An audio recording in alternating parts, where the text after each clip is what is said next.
میرے مولا کا کمال ہے، تورات والوں کو تورات سے جواب، انجیل والوں کو انجیل سے جواب، قرآن والوں کو قرآن سے جواب. بڑے بڑے انبیاء آئے.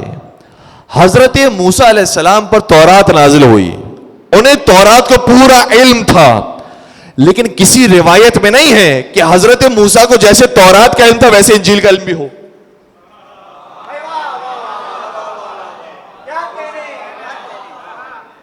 حضرت عیسیٰ پر ہمارے لاکھوں سلام، وہ انجیل لے کر آئے تھے، انجیل کا پورا علم رکھتے تھے، لیکن میں نے کسی روایت میں نہیں پڑھا کہ حضرت عیسیٰ علیہ السلام نے فرمایا کہ جیسے مجھے انجیل کا علم ہے ویسے مجھے قرآن کا علم بھی ہے. صرف ایک نبی اکرم ہے جنہوں نے فرمایا کہ میرے پاس قرآن کا علم بھی ہے، انجیل کا علم بھی ہے، تورات کا علم بھی ہے، ساری آسمانی کتابوں کا علم ہے. لیکن اس کے علاوہ بڑے بڑے انبیاء آئے، لیکن کسی میں ضرورت نہیں ہوئی کہ کیا ہے ہمارے پاس ساری آسمانی کتابوں کا علم ہے. یا یہ دعویٰ کیا ہے تو نبی نے کیا ہے، یا دعویٰ کیا ہے تو علی نے کیا ہے. تو پھر ہمیں کہنے دیجئے کہ 1,23,999 انبیاء ہمارے لیے سب محترم ہیں علیہ السلام ہیں، لیکن جو سب سے بڑا عالم ہے وہ ان میں یا محمد مصطفیٰ ہے یا علی مرتضی. تورات والوں کو تورات سے جواب دوں گا. ایک آ گیا تورات والا خلیفہ وقت کے زمانے میں، اور آ کر اس نے تورات سے سوال کیا، کہا مسلمانوں تمہاری کتاب قرآن میں لکھا ہوا ہے کہ اصحاب کہف غار میں 309 سال رہے تھے. سورہ کہف کے اندر آیت موجود ہے، 309 سال اصحاب کہف غار میں رہے تھے. لیکن ہماری تورات یہ کہتی ہے کہ اصحاب کہف غار میں 300 سال رہے تھے. 9 سال کا ڈفرنس ہے. ہماری کتاب میں تو صحیح لکھا ہے، کیونکہ ہم سابقہ امت ہیں، ہم جانتے ہیں کہ اصحاب کہف کے ساتھ کیا ہوا تھا، ہم قدیمی لوگ ہیں، ہمارے بزرگوں نے ہمیں بتایا تھا، وہی نسخہ ہمارے پاس چلا آ رہا ہے. تمہاری کتاب جدید کتاب ہے، تمہاری کتاب میں غلط لکھا ہے، نعوذ باللہ.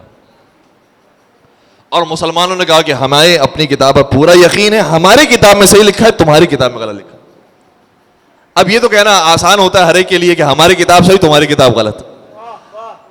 مزے کی بات تو یہ ہے کہ دلیل سے ثابت کر کے بتائے کہ ہماری صحیح ہے تمہاری غلط. دلیل دونوں کے پاس نہیں ہے، وہ کہہ رہے تمہاری غلط، وہ کہہ رہے تمہاری غلط.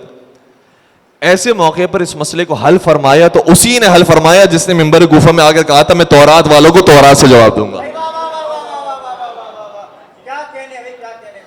اور تشریف لائے میرے مولا، اور میرے مولا نے عجیب فقرہ ارشاد فرمایا جو کسی کے وہم و گمان میں نہیں آ سکتا تھا. میرے مولا نے فرمایا جو تورات میں لکھا ہے وہ بھی صحیح لکھا ہے،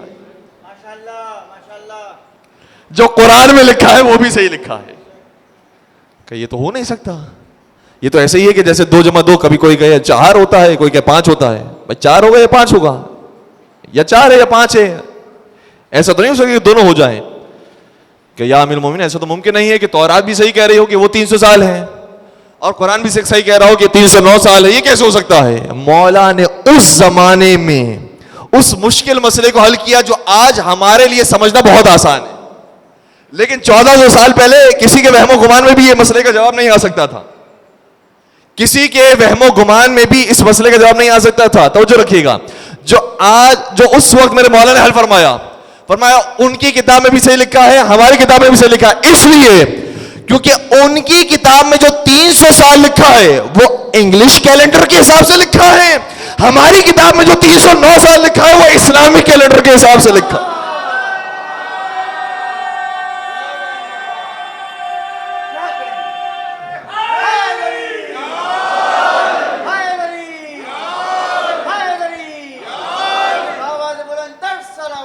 اللہ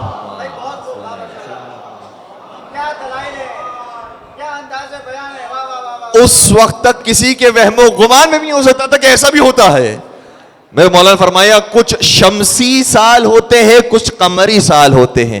شمسی سال اور قمری سالوں میں فرق 12 دنوں کا ہوتا ہے. یہ 12 دنوں کا فرق بڑھتے بڑھتے جب 100 سال تک پہنچتا ہے تو 100 شمسی سال انگلش کیلنڈر کے سال اسلامی کیلنڈر کے 103 سال کے برابر بنتے ہیں.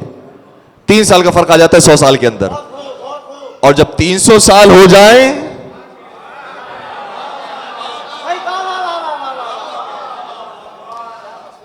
تو 309 سال ہو جاتے ہیں قمری سال.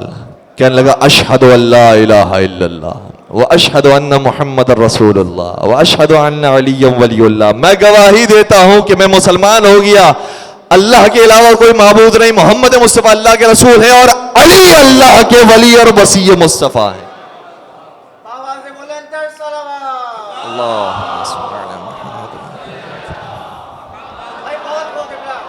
مولا سلامت رکھے آپ کو۔